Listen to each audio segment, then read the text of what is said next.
The X Zone Radio Show with Rob McConnell is largely an opinion talk show.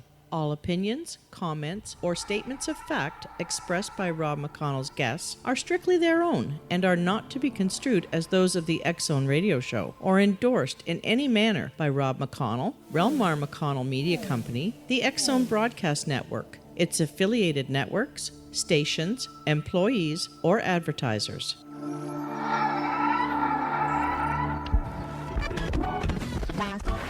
All Hit Radio.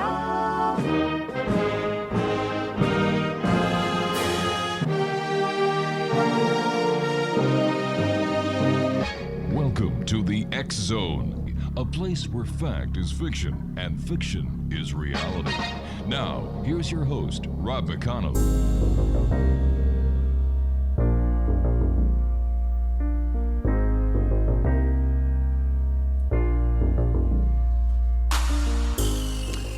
And welcome back to the X Zone, everyone. I am Rob McConnell, and for the next 4 hours, I'm your host. I'm your guide as together we cross the time-space continuum to this place that I call the X Zone.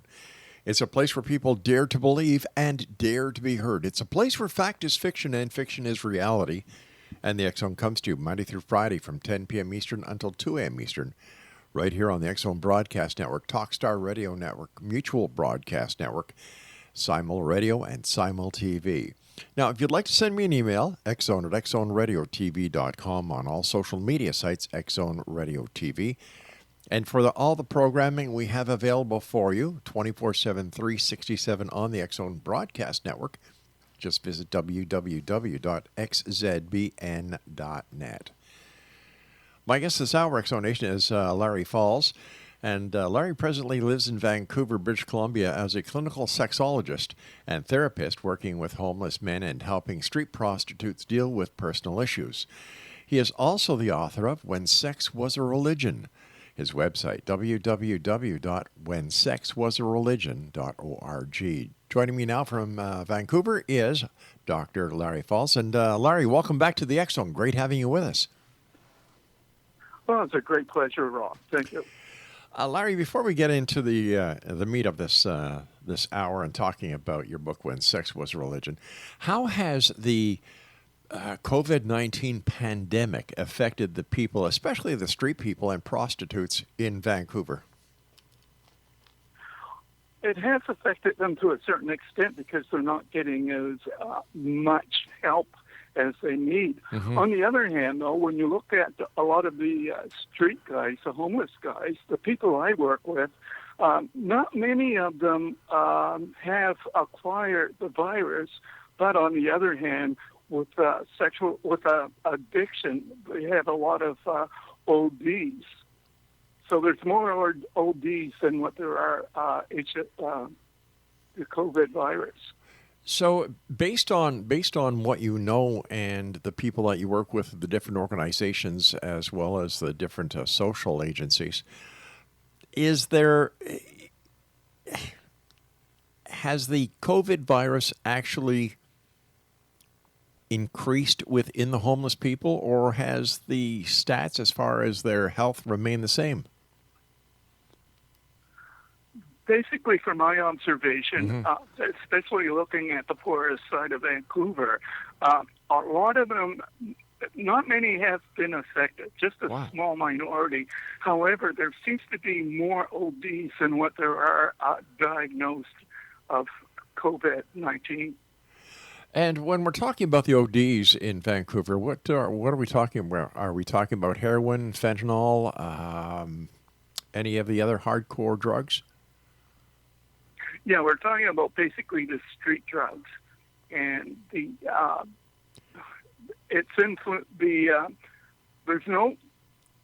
there are impurities in the street drugs itself. It's a variety of different drugs, but because of so many different chemicals sold by the pushers, it's pretty dangerous. Now, your first book is entitled When Sex Was a Religion. Now, what was your inspiration for writing that book, and when was sex a religion? I think originally you have to look at the what was the origin of religion and what was the reason for having religion at all. And that way we look way back to ancient history, say the beginning of time when humanity first roamed the earth, and mysterious forces at work, such as natural disasters like earthquakes, thunder and lightning. People did not have any knowledge of science at that particular time, and they were very suspicious. And they were looking at the stars and the skies and the moon, and they were particularly occupied by what they believed as gods and spirits. And with that fear, they thought if they could placate the spirits at that time, it may bring a little bit of protection and goodwill. How long did it actually take you to write your book? It took me a little over 5 years because I went around to different countries, mostly the United States and places in Europe, as well as studying a lot of old writings, ancient books I found in used bookstores and so on and so forth.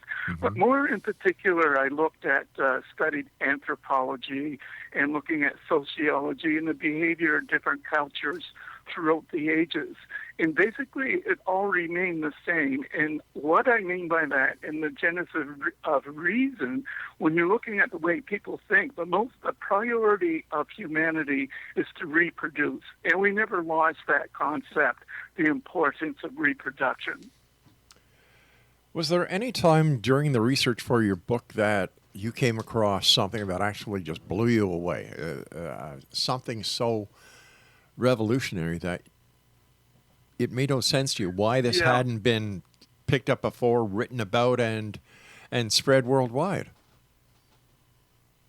Yeah, I think what influenced me more than anything else was the fact that I grew up going to church, as most people have, learning about different religions, and they all had a basic theme, and that basic theme was based on Genesis and the creation of the human life and God and so on and so forth. So what I thought was, well, wait a minute, who created God?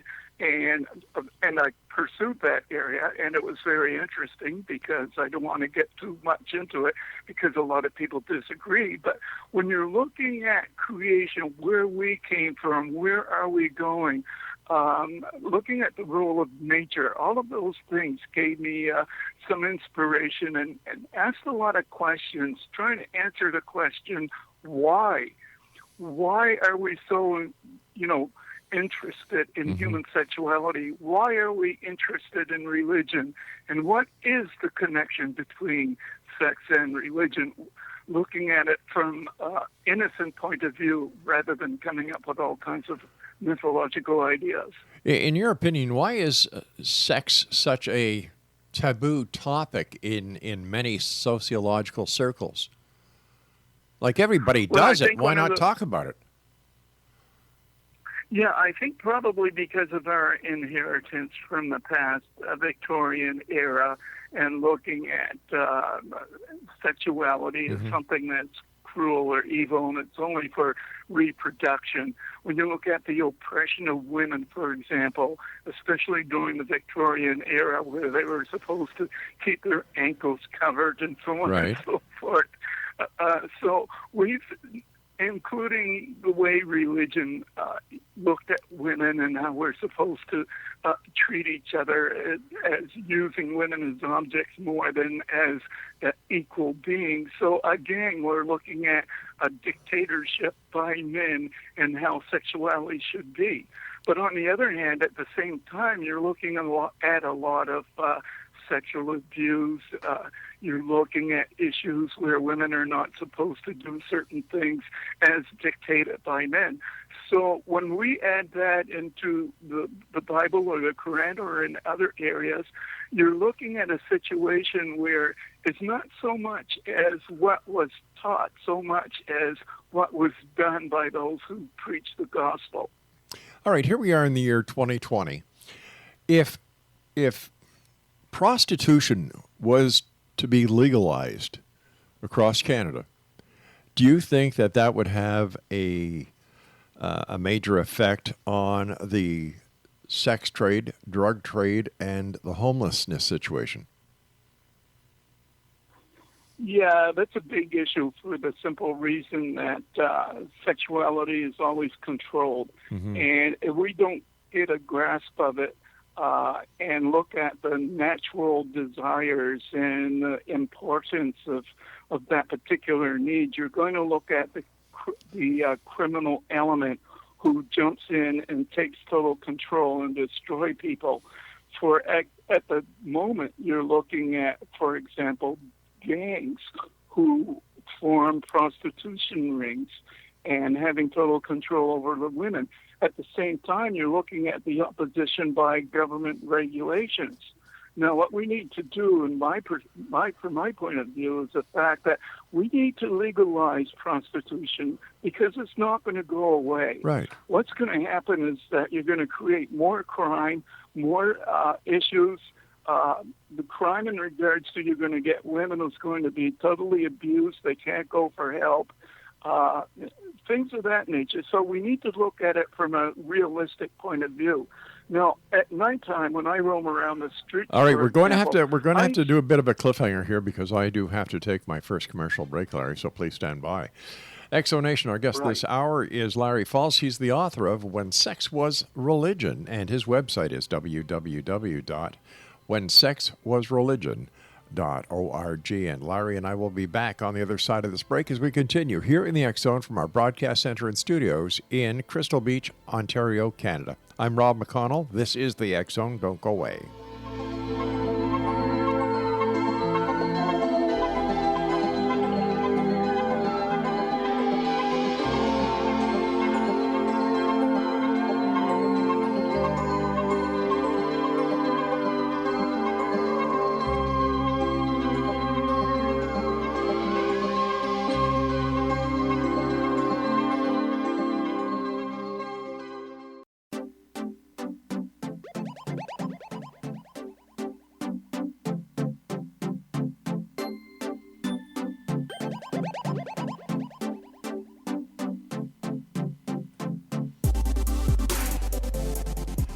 Exonation, Larry Falls is our special guest. He is the author of When Sex Was Religion. His website, whensexwasreligion.org. Larry, before we went to the break, you were just going to tell us about when you go out onto the streets at night. And so please take it up from there. All right. So usually I go out perhaps around midnight, sometimes 1 o'clock in the morning when I'm not, working with in the shelter with homeless men.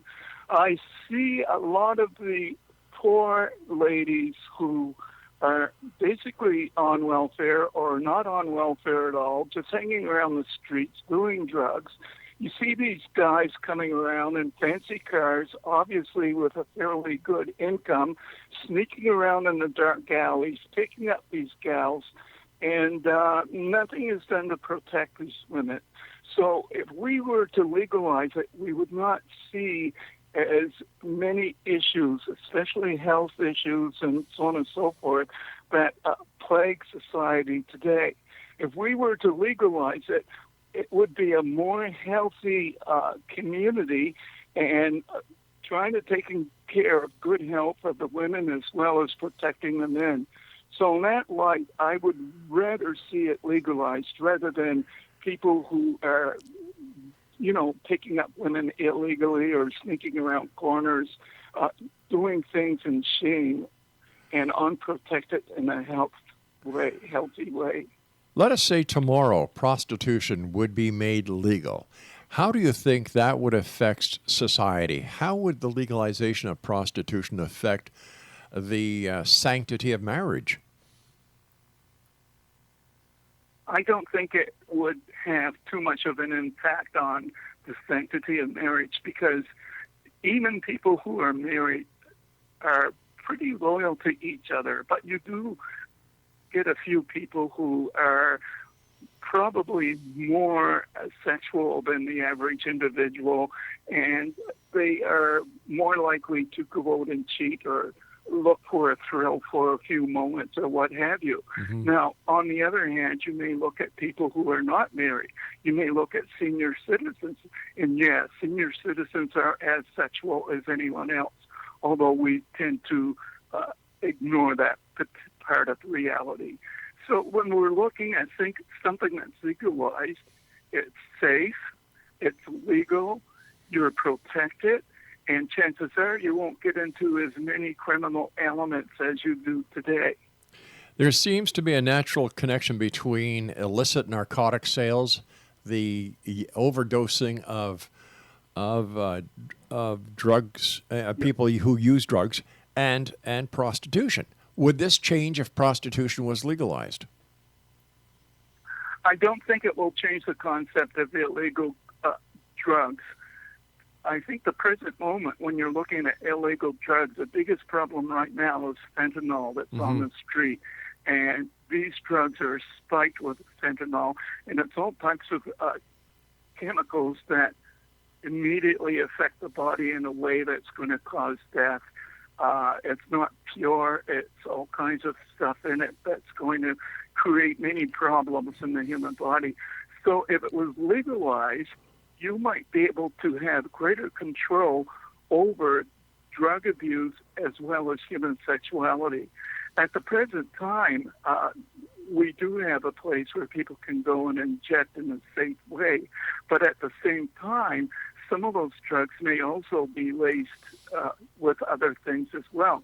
So again, we're looking at something that's not only illegal, but it's not really controlled as it should be to ensure there's going to be safety on the street for everyone. Once again, when we look at prostitution and the illicit drug trade, we have a heavy connection to two facets of society. We have the organized crime aspect, and then we also have the biker aspect.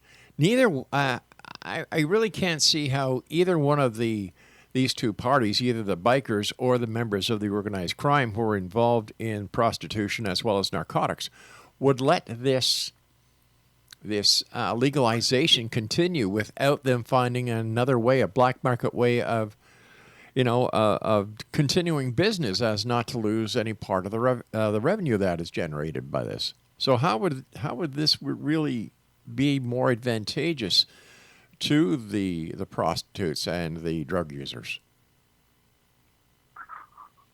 Well, at the present time, of course, there's a lot of gangs involved in prostitution as well as the distribution of drugs. Sure. Unfortunately, some of that stuff, it won't cease, but it may decrease the number of illegal gangs getting involved in that type of business. For example, if you're looking at bikers, they have a history of laundering money and things of that nature, and I think this is the issue that the authorities need to look at a little bit more closely, and that is a laundry of money, buying legal businesses, so on and so forth, over a period of time. So probably we need more legal authorities to investigate these gangs and new criminal elements that's coming into Canada, and selling sex on an illegal basis, as well as distributing illegal drugs that's poison, that's infected with impurities, so on and so forth. That's never going to go away, but I think we can decrease the chance of getting caught up in illegal activities and save many more lives than what's being saved now. Well, here in Canada, there's been the legalization of marijuana. How has this legalization of marijuana, which many people think is a gateway drug, how has this affected the on-the-street user? Has there been an increase or has there been a decrease based on the research that you've done? Based on my observation, there's been an increase. And the reason why there's an increase is because people who claim that they want to give up their, drugs, they want to quit. They don't want to be an addict anymore. So what they do is they give up their hardcore drugs and go to smoking pot as and make an excuse that, well, pot's not as bad as hard drugs, so I won't be so badly addicted if I switch to marijuana. But I think what people fail to realize, and which is a reality, is that when you're looking at THC or when you're looking at cannabis, you're also looking at mood-altering substance as well. Now, mind you, medically, it's good for people who are suffering pain, having other chronic problems. And unfortunately, a lot of people make believe that they have those symptoms in order to acquire pot. So at the same time, you're not only looking at a dependency, you're creating another addiction as well. The sad thing is it's going closer down in age to younger generations, to younger people, and eventually they'll probably, or as evidence suggests, there are younger people who are becoming more addicted to cannabis rather than hard drugs. Plus, we also don't know at this present day and time what new designer drugs will be out 5, 6, or let's even go 2, 3 years from now that will be as bad as bath salts and the other designer drugs that are being brought into Canada through the borders, from China being one of the major distributors of these designer drugs that we see on the streets today. So how is it's okay to say, all right, we'll legalize marijuana, because I think they're using the same mentality as when they legalized alcohol back in the early days, taking it away from the bootlegger and making it legal, so to try and crush the flow of money going back to organized crime, which I don't know if that really worked or not, because you take the money out of one pocket, you put it into another, basically. Yeah, that's very true, because we're looking at an addiction, a drug paradigm that has no conclusion, because there's always going to be something else to take its place. It's just a question of time. There's also going to be more addicts as well as people who are not addicted. But the problem is, what we need to do is look at what the results of addiction is, or the results or the aftermath of chronic addiction. When you're looking at, for example, when you're looking at substances now that's just recently coming out, including cannabis, we don't know what the long-range consequence will be, because it's just recent in the past 20 years or so. So we won't know for another 1 or 2 generations. For example, what impact will it have on the embryo on a pregnant woman, or what impact will it have on young people, and what does it do to the brain? All of these things will not show itself until maybe for another generation or so. So there's still a lot of research that needs to be done. The reality is, and I think we can all agree to this, is that we don't really know what the impact is. They're all impacted by the substance that's foreign, and it does influence the way we think, the way we act, and the difficulty of getting out of it. So we need to realize that there's a lot of things we perhaps need to look at and make decisions in regards to should we. All right, Larry, I hate to cut you. Larry, I hate to cut you, but I do have to take my news break at the bottom of the hour. X-Zone Nation, Larry Falls is our special guest. He's the author of When Sex Was Religion.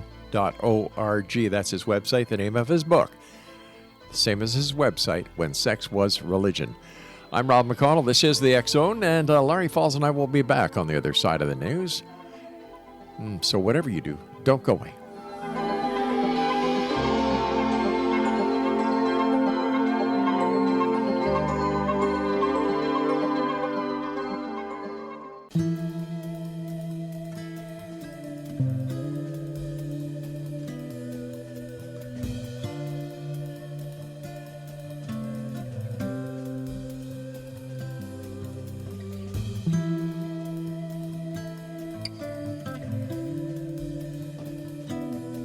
Welcome back, everyone. This is the X-Zone. I am Rob McConnell. Larry Falls is my special guest of this hour. He's the author of When Sex Was Religion, and his website is whensexwasreligion.org. Larry, we started to talk about the results of chronic addiction. Can we get into that? Because I'm sure that the majority of our listeners have no idea how devastating chronic addiction can be. It can be very devastating because people lose their jobs. They lose the ability to pay their rent. They're unable to come up with constructive ideas on how to take care of their life. So again, you get a lot of homeless people who are basically addicted. Now, it doesn't mean everybody who's homeless are addicted, Right. but a vast majority are. And that has an influence on their motivation to get work. In fact, they're incapable of working because they are so addicted. That desire to do drugs has a tendency to take control over the whole spirit of the individual. So it's very destructive in that way. You know, you get, thank goodness for the medical organization who's trying to help people overcome their addictions by supplying them with needed medication so that they can go through the day in order to function as well as perhaps finding a decent job.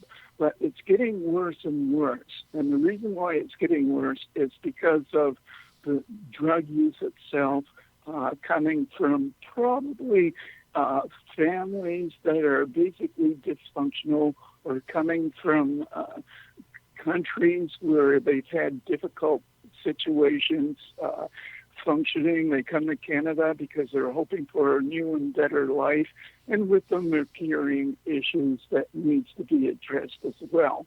So you're getting a combination of people coming in from other places, including across Canada. I'm not picking on immigrants because our own people in this country have major problems. Some of it's even worse than those who are coming in. But when you put it all together, it's adding to a society that needs to look more carefully on what we need to do in order to help the citizens.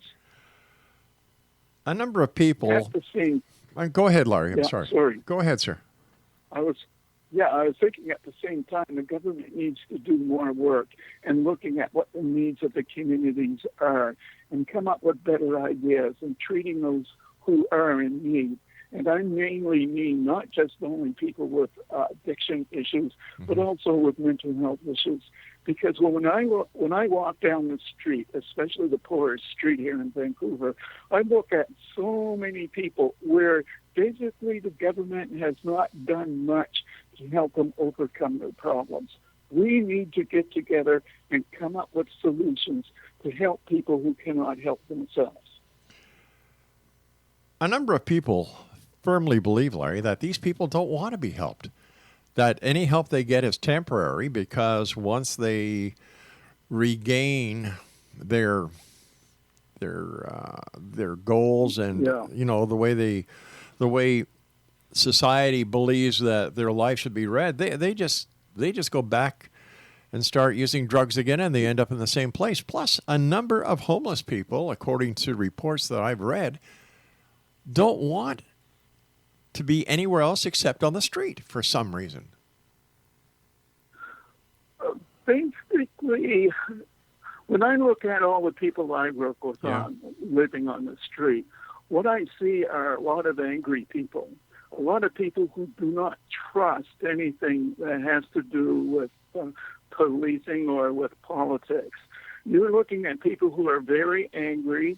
We're looking at people who probably lost everything in their life, who bad relationships or relationships that went wrong, people running away from home. These are younger people running away from home. You're looking at people hiding from the authorities, either because they have a criminal record and they know that they're not going to be able to get as much help as they require. And there's a lot of denial. Mostly people who are on the street, they have very low self-esteem because they're stereotyped and they're afraid of allowing their friends to see them, especially if they come from, fairly nice communities or families. Right. They have a lot of shame and a lot of fear. And we need to recognize the fact that these are human beings, and what they need is a little more understanding, a little bit more compassion. And perhaps with attitudes like that, we might be able to reach out, and we might be able to create a little bit more respect, getting respect from them and showing a little bit more respect to them as well. With that, I think we might be able to do something. But unfortunately, nowadays, there's a lot of stereotyping going around, as well as racism and all sorts of other prejudices that keeps people confined to no-win situation. So in general, I think we all need education. Every single person in the community, we all need understanding in regards to the causes of addiction and what we can do to help people overcome helplessness, and to reach out with a helping hand and help them overcome their problems that they have. It's not because they distrust or they don't want to. It's because they have a feeling of inadequacy and they have expectations and negative issues. So it's going to take work. We're going to need to support them a little bit more in coming up with creative solutions rather than putting on a negative label. Shouldn't we also look at what got them there in the first place and try to avoid this? Does the problem of drug addiction and homelessness begin from their childhood? Is it something that parents need to address and that society needs to teach parents how to be better parents? That's an interesting question, because actually I did ask a couple of addicts if had they been at a younger age going to school, would more education in the schools at a younger age have helped them not choose to do drugs? 30% of the people I did talk to said yes, it probably would have helped to a certain degree. But on the other hand, there's also society itself and who they associate with, who influence the way they think and act, that introduce them to things that may affect their future lives. So when we're looking at how can we help people deal with their addiction or prevention, we need to look at education, not only community education, but education in the school system, maybe even taking them on school trips in the worst parts of the city and look at what may happen if they are introduced to drugs, and learning a little bit more about the social impact of present-day functioning rather than just theories of evolution and looking at job opportunities. Self-care needs to be impacted and taught in the school system as well as the community itself. All right, but is it fair to the rest of society to have to carry the financial burden for the homeless people who do not want to better themselves, who are more comfortable in the circle that they're in on the streets, in the drugs, in the prostitution, in the sex trade? Why should society have to carry the burden of this finance if they themselves are the result of this happening? Like, there are many people in life, Larry, who have daily failures, and they don't turn to drugs, they don't turn to prostitution, they don't turn to homelessness. They pull up their pants and face the challenges that each day presents. It certainly is a concern, and it's a very serious issue, because those of us who do work and need to pay taxes don't like to see our tax money going to pay for something that's basically not going to help the person get a better life. What I would suggest, I used to work in a psychiatric hospital before they were closed down. We had over 900 patients before they were put out on the street. And we had a magnificent program for those who were functioning. And I was thinking maybe the government needs to look at ways in which they can employ these people, either in a protective environment, get them out of the environment where they're more likely to be vulnerable, such as a place where streets are loaded with drugs and addictions of all sorts and prostitution. A lot of them don't want to be there. They want to do something constructive to help themselves. But that's not going to happen if they're going to continue living in an area where it's permitted on the streets and people ignore it.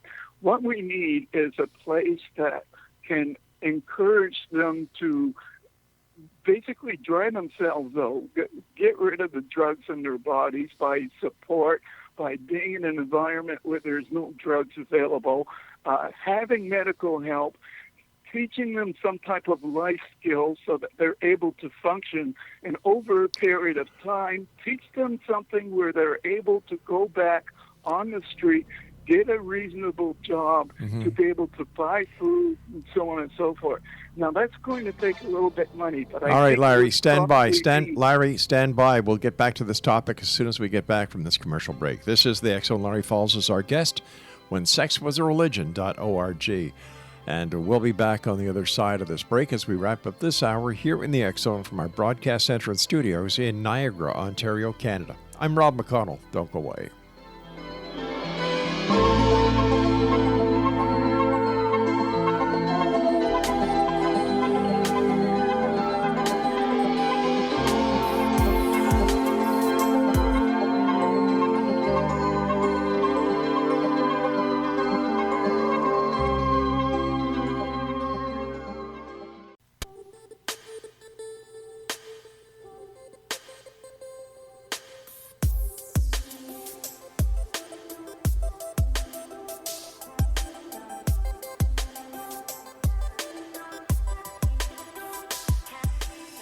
Larry Falls is our special guest this hour, X-Zone Nation. His website is whensexwasreligion.org. Larry, we were talking about, how to, I guess, try and come up with a remedy that would work when it comes to the homeless, those who are affected by drug addiction, prostitution, and the sex trade. But my own personal experience with those who have tried or have been, arrested for drug abuse. Now, I was a cop, so I know what I'm talking about when it comes to this part, where they're picked up, they're brought into, if they're arrested, they go through the judicial system, they have the opportunity of going to rehab.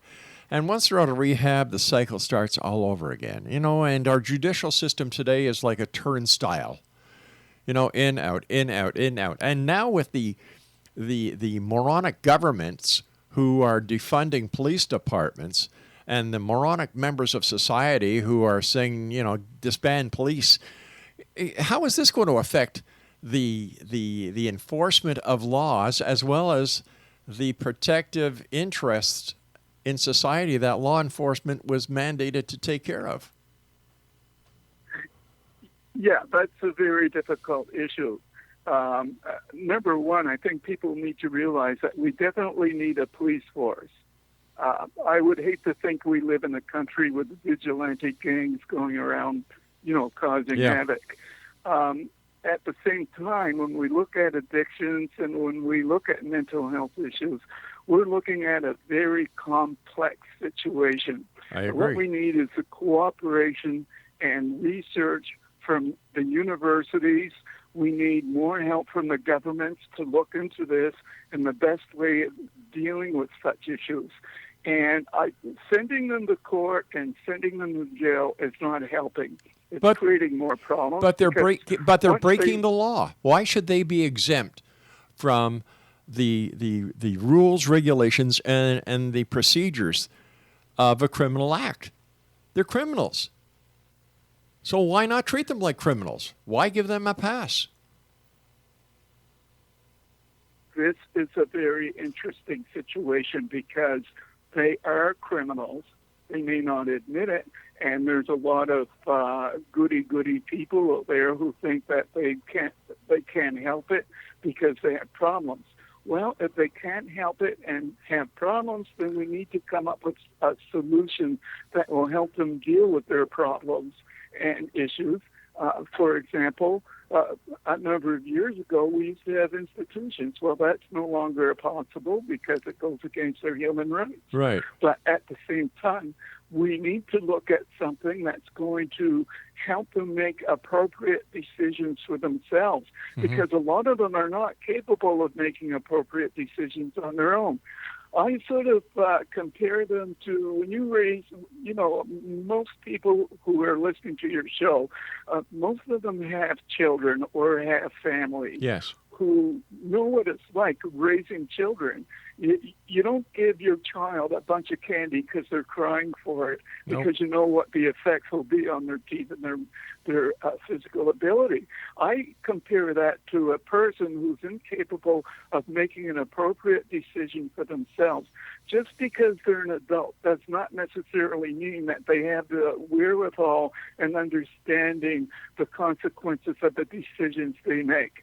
So we need to make sure, or we need to come up with some type of idea where we can help them make appropriate decisions for themselves by encouraging them to get involved in some type of program, not as punishment, but as for skills training, training in human relationships, and rehabilitation, building up self-esteem. Rehabilitation of some sort. Right. Yeah, I don't like the connotation of the word rehabilitation, but it certainly is that. If there was another word we could come up with that would not have such a negative connotation, because people will say, well, I don't need rehabilitation. Well, wait a sec. What's wrong with saying it's rehabilitation? If somebody has, let's say, somebody goes in for, they have a traffic accident. Their hip is smashed. The doctors do their work. They have to go to rehabilitation to learn how to walk again. So what is wrong with calling a spade a spade? These people need to be rehabilitated, or they need to be reprogrammed in order for them to return to society. They're not going to do it on their own. Yeah. Unfortunately, when you look at people with an addiction issue, especially, you mentioned rehabilitation, all of a sudden they get defensive. They feel as if they're insulted. They feel as if they don't have that type of problem where they need to be rehabilitated. Well, doesn't that mean they have the problem if they can't recognize it? To a certain degree, they probably deny it because they don't want to accept the reality that it is a problem. A lot of people I work with, the worst thing you can say is you need to be rehabilitated or you have a serious problem or whatever. They don't want to hear that. Well, what do they want to hear? Total denial. So what do they want to hear? Oh, you poor thing. It's everybody else's fault that you're a drug addict. Poor you. Let me take care of your problems for you. Is that what they want to hear? Unfortunately, in some cases, they have that poor me syndrome, and they get angry if you point the reality out. So how do you break that reality to them without actually insulting them? Well, maybe if society wouldn't kiss their butts and actually hold them accountable for what they're doing, it would be a lot different. Like you said, everybody's got so many rights these days that what it is actually doing, it is being more of a problem to those who need the help of a society that has rules and regulations in order to help these people. Yeah, I think one of the greater problems in regards to dealing with issues like that is the fact that we, as a society, tend to clump a whole bunch of people together who have different issues. Like, for example, when you're looking at mental illness and addiction, they're all clumped together. It doesn't matter if they have a mental illness or if they have an addiction area. They're all clumped together in one little small section of the city. Now, for starters, we need to separate that and look at the fact that you're looking at two groups of people with different needs, with different attitudes, and different ways of dealing with them. We need to do that. We need to divide it up and critically analyze what's really the problem here and to come up with some type of solution. Now, this is where the universities and the researchers need to perhaps focus on more than anything else when you're looking at society today. We need more sociological interference or influence analysis to look at how we can correct these issues. Otherwise, it's just going to get worse and worse. How about tougher laws? How would that work? Well, laws, as I said before, we definitely need laws. I used to have the attitude that you need people or not. If they're going to smash a store window on the sidewalk, you need to grab them, you need to throw them in jail, and let them pay the price. Hallelujah, Nowadays, I agree. Yeah, but nowadays it's a little bit different. They go through a psychological analysis. They come up with ways of making excuses where they can be more lenient in being punished. But at the same time, perhaps we who are working, we who have a nice home and surviving the way we care to, perhaps we need to get together and look at how we can not dictate but come up with solutions with interaction with these people. We need to get more groups of people who have these problems to come up and have a meeting and interact and have some type of community intervention to help them deal with these issues. Well, that's one way of looking at it. That's one way. I said that's one way of looking at it, but unfortunately, the majority of society disagree with that aspect. Yeah, there's a denial because, unfortunately, I think the attitude from many people is that nothing is going to help them. We just need to lock them up. They need punishment. But again, it's just generating more problems. I understand. I understand that, and this is a topic that will go on for years because I don't foresee any solution to it in the very near future unless the law enforcement agencies are given the money they require to fight organized crime. They need to cut the head of the dragon or the snake off. But what we're doing now, because of this pansy society that we're all part of, where if you want to do something stupid, you just let the media know and they'll put it all over the place. Instead of doing that, let the authorities do what they do best. Bring criminals to justice and let that crime category or the title of criminal lie wherever it follows down the chain of command of organized crime. Let's cut it off once and for all. Larry, I want to thank you so much for joining us. Always a pleasure talking to you. Continued success. I love the work that you do. And Exonation, if you'd like to find out more about Larry Falls, visit his website, whensexwasreligion.org. I'll be back on the other side of this commercial break with the news at 6.5 minutes past the top of the hour as we continue here in the X Zone from our broadcast center and studios in Crystal Beach, Ontario, Canada. My name is Rob McConnell. Don't go away.